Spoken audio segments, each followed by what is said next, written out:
Good morning. Please rise for the Pledge of Allegiance.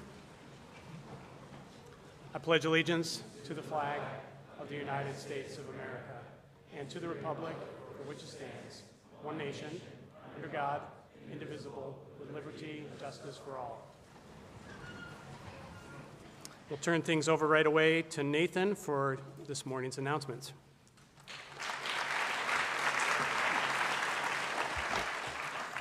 Good morning.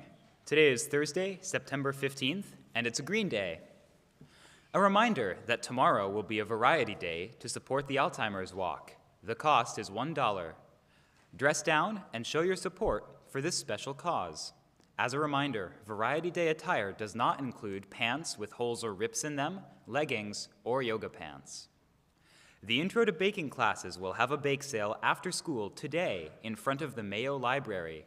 SJA Culinary Arts version of Cinnabon, cinnamon rolls, chocolate zucchini bread, and cookies will be for sale.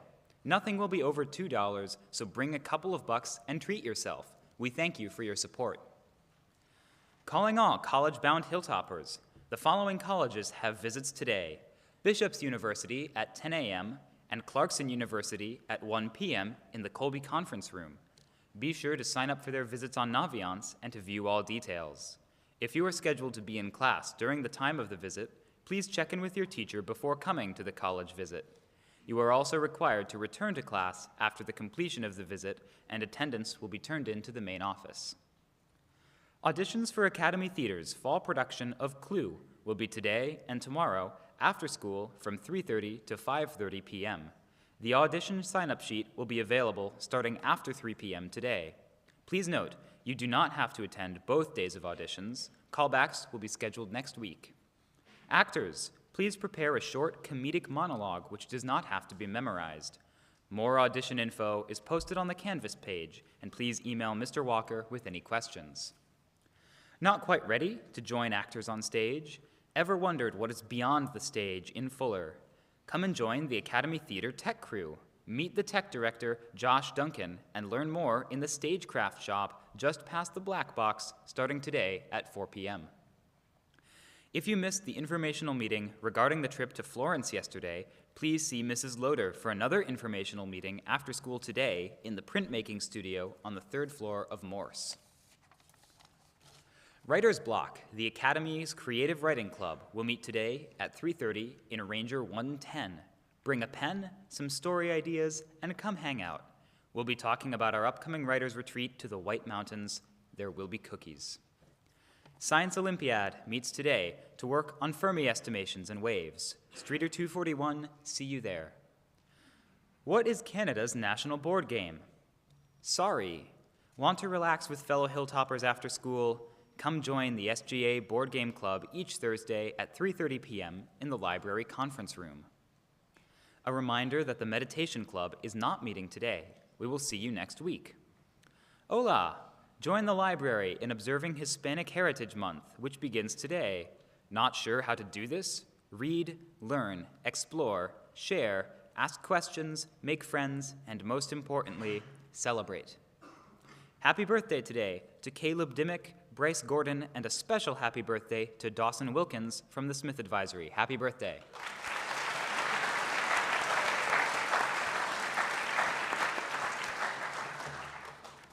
Today, we have varsity field hockey versus Missisquoi at 4. Please dismiss the team at 2:30. And we have the Meet the Teachers open house at 6:30. Thank you, and have a dandy day.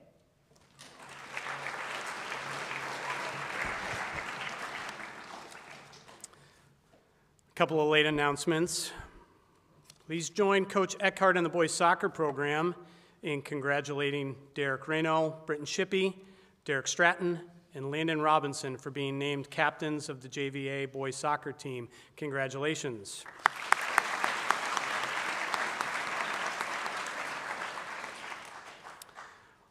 Led by the 1 through 5 placings of Carson Eames, Nathaniel Bernier, R11, Isaac Lenzini, and Ryan Callahan, the boys swept the 4-team home cross-country meet yesterday.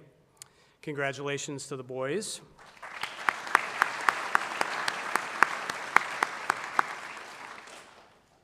And following a strong showing last Saturday at the Burlington Invitational, the Academy Cross Country girls won their first home meet yesterday against rivals Linden Institute, Lamoille, Blue Mountain, and Blue Mountain. Bennett Krantz won the race in an impressive early season time of 23:43, a PR for her. She was followed closely by strong performances by Wisteria Franklin, Jasmine Engel, Maddie Blanchard, and Peyton Qualter. Macy Moore, Ivy Pavick, and Ava Purdy followed close behind, allowing the team to take 8 of the top 11 positions in the race. The team would like to thank all the volunteers for their support in hosting the meet. The Academy girls will race again tomorrow against Mount Mansfield. Congratulations, girls.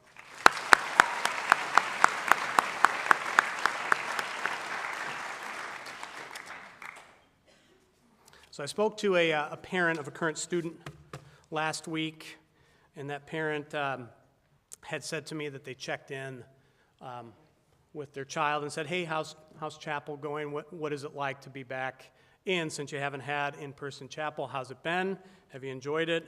And the student, in passing very quickly, just said, yeah, we go to chapel and we hear about what we're supposed to do. I had to chuckle. I thought it was an honest comment, and I don't think anything was poorly intended. And I do want to say, yes, I agree that we do come here to chapel, and we do, together, we hear from someone at the podium. And it's a chance for us to calibrate, to right set, to communicate community expectations, but it's also a place for reflection. It's a place at times to challenge, and it's also a place to celebrate. And it's this last one, the celebration, is what I like to do this morning. Because yes, oftentimes we talk together about what we expect and what we're supposed to do here in our community. But I want to recognize what we do and what we have done over these past weeks. But before I mention a few anecdotes, I would like to point out that I think every one of us in this room, notes that the start of this year has been different, and much of that is due to the fact that we've been fatigued. In these past couple of years, we look back and we are frustrated at times. Pandemic restrictions and other changes to our lives were frustrating, and we all recognize that. We all felt that keenly, and I look at our teaching faculty in the room, they were frustrated. It was frustrating to sit on a computer in part and deliver content and try to create community across a computer screen. That's difficult. And I know students, you all felt the same. You were frustrated. That was a frustrating situation. It was tough not to be together. So we recognize that. We recognize the fact that a summer away was good. It's meant to recharge us, and I think we all arrived here in August feeling like we had recharged, and we've come back to something that's different. And whether we've had the long-term finger on the pulse of how the academy is supposed to function, or whether we're a new student this year, we came back to school noting that things felt pretty normal. And so yes, summer did do some good things for us. But again, I want to celebrate this morning. I want to praise you students, because it's really a want and a willingness to buy in. To commit and or recommit, that's important, and it's necessary in a community, and it's been palpable this year. So schools don't have good community buy-in without leadership, and I'd point to Dr. Howell and other administrators, department chairs, deans, and your faculty. They've worked hard over the summer, both in right setting for themselves, preparing for this year, and they've done a great job lining up this year for all of you. But you have to buy in and commit or recommit, and it's your voices and your actions which are, in many cases, most powerful. So I know that, and we all recognize that we tend to listen to our peers oftentimes, in certain contexts anyway. We listen to our peers more than we do the adults in the room. Student voices in action are more powerful yet.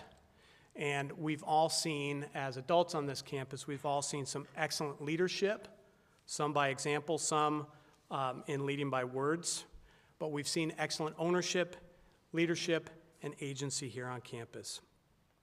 For some of you, you returned for specific training before school started. There are many of you who are on dorm council. You returned early and you worked hard, and we recognize that. For some of you, you came on campus and you worked 5, 6, 7 days in a row to prepare for the school year. Well done.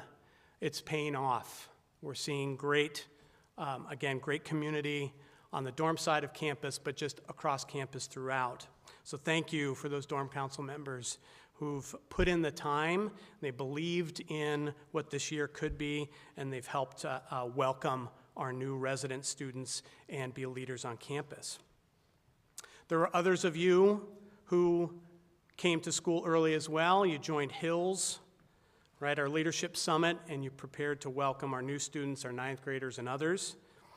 Some of you prepared to get ready for the start of athletics, for your performing arts groups, for your clubs, and for being leaders in the academic setting.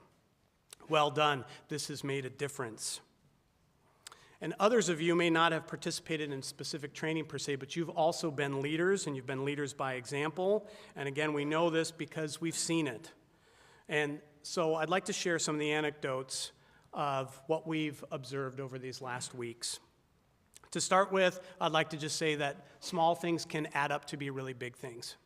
So I noted yesterday, as I was walking out of Colby Hall through the front door, I noticed that 2 students who were coming in pulled the doors open, and there was a class that was going over to lunch, and they held the door for the entire class.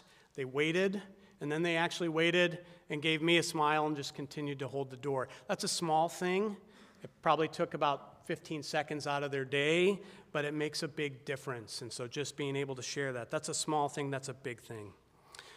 We've noted that when we have events on campus, many of you stay around to help push in seats or pick up seats and put them away. Actually stepped across campus the other day and noticed that there was a student who clearly veered off of the sidewalk and was walking across one of our greens. And we try to keep our greens in certain areas where we don't want traffic around our greens because we know it kills the grass. So I was just about to say, hey, would you mind getting back on the sidewalk, when I realized that they were walking on a beeline to pick up some trash.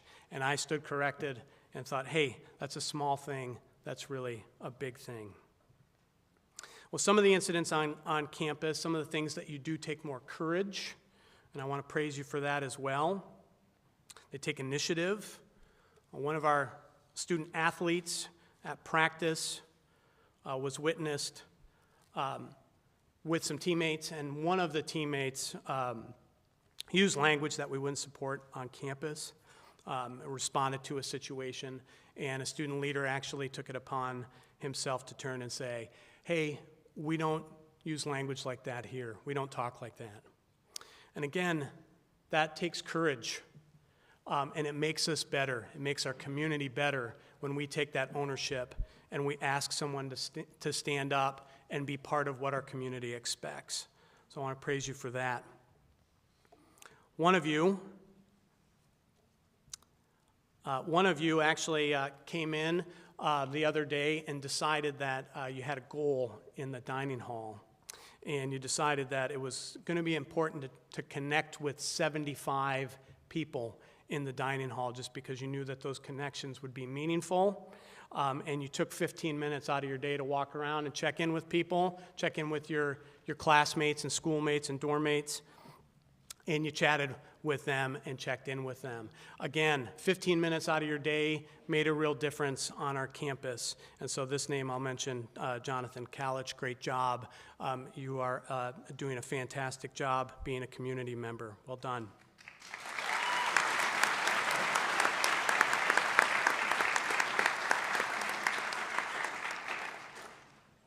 Some of you have taken it seriously to look after one another, and so we've had several instances in student life where students have come in with their friends and said, I'm just concerned about this friend, and you've gone in to have a conversation with an adult seeking help, but some of you have just gone in because you want to be a friend and you want to be there for that person. And so that takes courage. It takes time out of your day, and it takes effort, but it shows great care, and we want to praise that. And my favorite, perhaps, is an anecdote where two of you were out on campus, and as you're walking along, you noticed that a young faculty child was out playing, and their ball was caught in a tree. And so not only did the two of you walk over, pluck the ball from the tree, and hand it to this boy, but then you played ball with him for the next 10 minutes. And again, 10 minutes out of your day makes a big difference in our larger community. So again, as we get ready to close here today, I just want to offer thanks and encouragement. Again, I'd say that our year has started with a palpable difference, and it's because of you and your investment and your ownership on our campus. We've not looked so vibrant, positive, or generally so healthy for several years. So keep up the good work. Continue to take ownership over your experiences on campus and our community. Continue to lift each other up. Have a great day, faculty.